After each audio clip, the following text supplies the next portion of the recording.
हरे कृष्णा। चातुर्मास के इस विशेष कामिका एकादशी की आप सबको बहुत सारी शुभकामनाएं। हम परम भगवान श्री कृष्ण से यही प्रार्थना करते हैं कि वे आपके मन, हृदय और चेतना में सदैव निवास करें और आप अपने तन, मन और चेतना से सदैव उनकी सेवा में संलग्न रहें। आज कामिका एकादशी के साथ साथ श्रावण मास का सोमवार भी है, जो कि भगवान शिव को अत्यंत प्रिय दिन है। भगवान शिव परम वैष्णव हैं, वैष्णवानाम यथा शंभु। तो आज के इस विशेष अवसर पर हम भगवान शिव से भी यही प्रार्थना करते हैं कि वे हमें भगवान श्री कृष्ण की शुद्ध भक्ति प्रदान करें, क्योंकि यही वास्तव में जीवन का लक्ष्य है। तो चलिए इसी विचार के साथ आज की कामिका एकादशी की व्रत कथा का श्रवण करते हैं। आइए आज की कथा आरंभ करते हैं। अब हम चलते हैं सीधे युधिष्ठिर महाराज के भवन में, जहाँ भगवान श्री कृष्ण और युधिष्ठिर महाराज के बीच में संवाद हो रहा है। युधिष्ठिर महाराज ने भगवान श्री कृष्ण से पूछा, हे परम पुरुषोत्तम, आपकी कृपा से मैंने देवशयनी एकादशी कथा का महत्व जाना। अब कृपया आप मुझे आषाढ़ मास के कृष्ण पक्ष में आने वाली एकादशी के विषय में बताएं। इसका महात्म्य क्या है और इस दिन किसकी पूजा करनी चाहिए? युधिष्ठिर महाराज का प्रश्न सुनकर भगवान ने मंद स्मित के साथ उत्तर दिया, हे राजन, यही प्रश्न एक समय नारद मुनि ने ब्रह्मा जी से पूछा था और उन्होंने जो वर्णन किया था उसे यथारूप मैं आपके समक्ष प्रस्तुत करता हूँ। ध्यान पूर्वक सुनिए। ये कहकर भगवान श्री कृष्ण ने वर्णन करना प्रारंभ किया। अब देखिए, हम सब जानते हैं कि भगवान श्री हरि के परम शुद्ध भक्त नारद मुनि सदैव पतित जीवों का उद्धार करने के लिए विभिन्न लोकों में विचरण करते हैं। वे स्वर्ग में भी जाते हैं और नरक में भी। उसी प्रकार जन कल्याण हेतु एक जिज्ञासा लेकर वे पहुंच गए अपने पिता ब्रह्मा जी के पास। ब्रह्मा जी के समक्ष हाथ जोड़कर बड़ी विनम्रता से उन्होंने पूछा, हे पितामह, क्या आप कृपा करके मुझे आषाढ़ मास के कृष्ण पक्ष में आने वाली एकादशी के विषय में बता सकते हैं? मैंने सुना है भगवान हरि को अत्यंत प्रिय ये एकादशी बद्ध जीवों का हर प्रकार से मंगल करने वाली और उद्धार करने वाली है। नारद मुनि की जिज्ञासा सुनकर ब्रह्मा जी ने कहा, हाँ वत्स, आषाढ़ मास के कृष्ण पक्ष में आने वाली कामिका एकादशी की महिमा इतनी दिव्य है कि उसके श्रवण मात्र से अश्वमेघ यज्ञ का फल प्राप्त होता है। इतना ही नहीं, जो भी व्यक्ति इस व्रत का पालन करता है उसे वन, सागर सहित संपूर्ण पृथ्वी के दान के तुल्य और बछड़े सहित किए गए गायों के दान के समान पुण्य फल प्राप्त होता है। ये एकादशी सभी दिनों में शुद्धतम है और पापों का नाश करने में सबसे प्रबल है। इतना कहकर ब्रह्मा जी ने अब कामिका एकादशी की एक विशेष महिमा का गुणगान करना प्रारंभ किया। ब्रह्मा जी ने कहा, इस दिन जो भी व्यक्ति एक तुलसी दल के साथ भगवान श्री हरि की पूजा करता है उसे 200 ग्राम स्वर्ण या 800 ग्राम चांदी दान करने के समान पुण्य प्राप्त होता है। कामिका एकादशी के दिन तुलसी पूजन का विशेष महत्व है। इस दिन मात्र तुलसी के दर्शन करने से, स्पर्श करने से और उन्हें प्रार्थना अर्पित करने से जीव समस्त बाधाओं से मुक्त हो जाता है। उसे यमराज के दर्शन कभी नहीं करने पड़ते। और यदि कोई भगवान केशव को इस दिन नव अंकुरित तुलसी मंजरी अर्पित करता है तो वह अपने पूर्व और वर्तमान जन्म के सभी पापों से मुक्त हो जाता है। चलिए अब हम आपको सुनाते हैं ब्रह्म वैवर्त पुराण में वर्णित ब्रह्म कल्प में घटित एक पौराणिक कथा। एक समय नव यौवना तुलसी धर्मध्वज राजा की पुत्री के रूप में अवतरित हुई थी। उस समय भगवान नारायण की तपस्या करने हेतु वे विविध तीर्थ स्थानों में भ्रमण कर रही थी। ऐसे में गंगा तट पर उन्होंने विघ्न विनाशक गणेश जी को देखा। अब देखिए, गणेश जी तो अत्यंत सुंदर, शुद्ध और पीताम्बर धारण करके भगवान श्री कृष्ण के ध्यान में मग्न थे। उनके इस दीप्यमान रूप को देखकर तुलसी जी उनसे आकृष्ट हो गई, लेकिन उनका गजमुख देखकर वह उनका उपहास भी करने लगी। ऐसे में तपस्या भंग होने के कारण गणेश जी ने उनसे पूछा, हे देवी, आप कौन हैं और आपके यहाँ आगमन का कारण क्या है?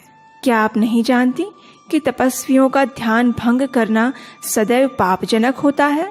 गणेश जी की बात सुनकर तुलसी जी ने कहा, मैं धर्मध्वज की कन्या हूँ और मैं पति प्राप्त करने हेतु तपस्या कर रही हूँ।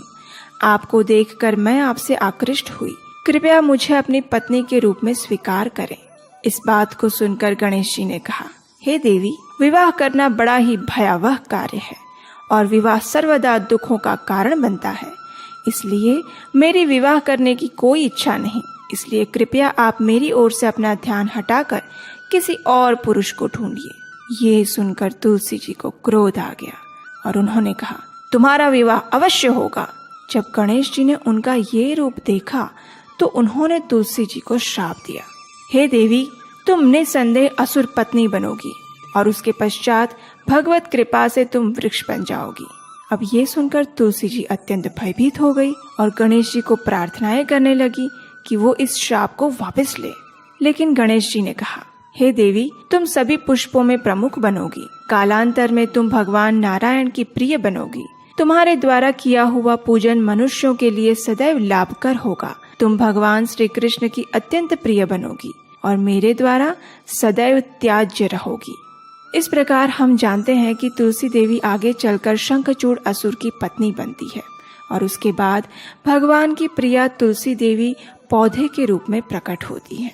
तो ये तो थी तुलसी देवी से संलग्न पौराणिक कथा। और हाँ, अगर आप हमारे इस वैदिक ज्ञान के प्रचार कार्य की सराहना करते हैं और इस कार्य में अपना योगदान देना चाहते हैं तो स्क्रीन पर नंबर दिया गया है, वहाँ आप हमें आर्थिक रूप से अपनी सहायता भेजकर भी हमारा उत्साह बढ़ा सकते हैं। लेकिन क्या आप जानते हैं, तुलसी देवी की जाने और अनजाने में की गई सेवा के चमत्कार आज के कलयुग में भी देखने को मिलते हैं। चलिए, इस विषय में अब हम आपको रशिया में घटित एक सच्ची घटना सुनाते हैं। ये घटना अरुण लोचन नाम के एक 30 वर्षीय रशियन भक्त के जीवन में घटित हुई थी। जब अरुण लोचन एक बालक थे तो उनकी माता ने अनजाने में ही तुलसी के पौधों को विकसित किया और रशिया की तीव्र सर्दी में भी उसकी देखभाल की। प्रारंभ में तो उन्हें लगा कि ये भी अन्य पौधों की तरह सामान्य पौधा है, लेकिन धीरे धीरे उन्हें तुलसी देवी की आध्यात्मिक शक्ति का अनुभव होने लगा। कुछ समय बाद वे तुलसी देवी से इतनी आकृष्ट हुई कि अन्य पौधों की तुलना में वे सबसे अधिक देखभाल और सेवा तुलसी के पौधे की करने लगी। समय के साथ उन्हें इस बात का अनुभव हुआ कि तुलसी सेवा से उनका जीवन शांत और अविक्षुब्ध हो गया है। अपनी माता को तुलसी सेवा करते देख अरुण लोचन भी उसके प्रति आकृष्ट हुए और उसने भी माता की सहायता करते हुए तुलसी सेवा करना प्रारंभ किया। अनजाने में ही की गई तुलसी सेवा के कारण उन्हें अज्ञात सुकृति प्राप्त हुई और कुछ समय बाद वे इस्कॉन के कुछ भक्तों से मिले जो कि मार्गों पर श्रील प्रभुपाद की पुस्तकें वितरण कर रहे थे। अरुण लोचन ने उनसे कुछ पुस्तकें खरीदी और उन्हें पढ़ना शुरू किया। श्रील प्रभुपाद की पुस्तकों ने उनके जीवन को परिवर्तित कर दिया। उनकी माता ने भी इन पुस्तकों को पढ़ा और वह भी कृष्ण भावनामृत की ओर आकृष्ट हुई।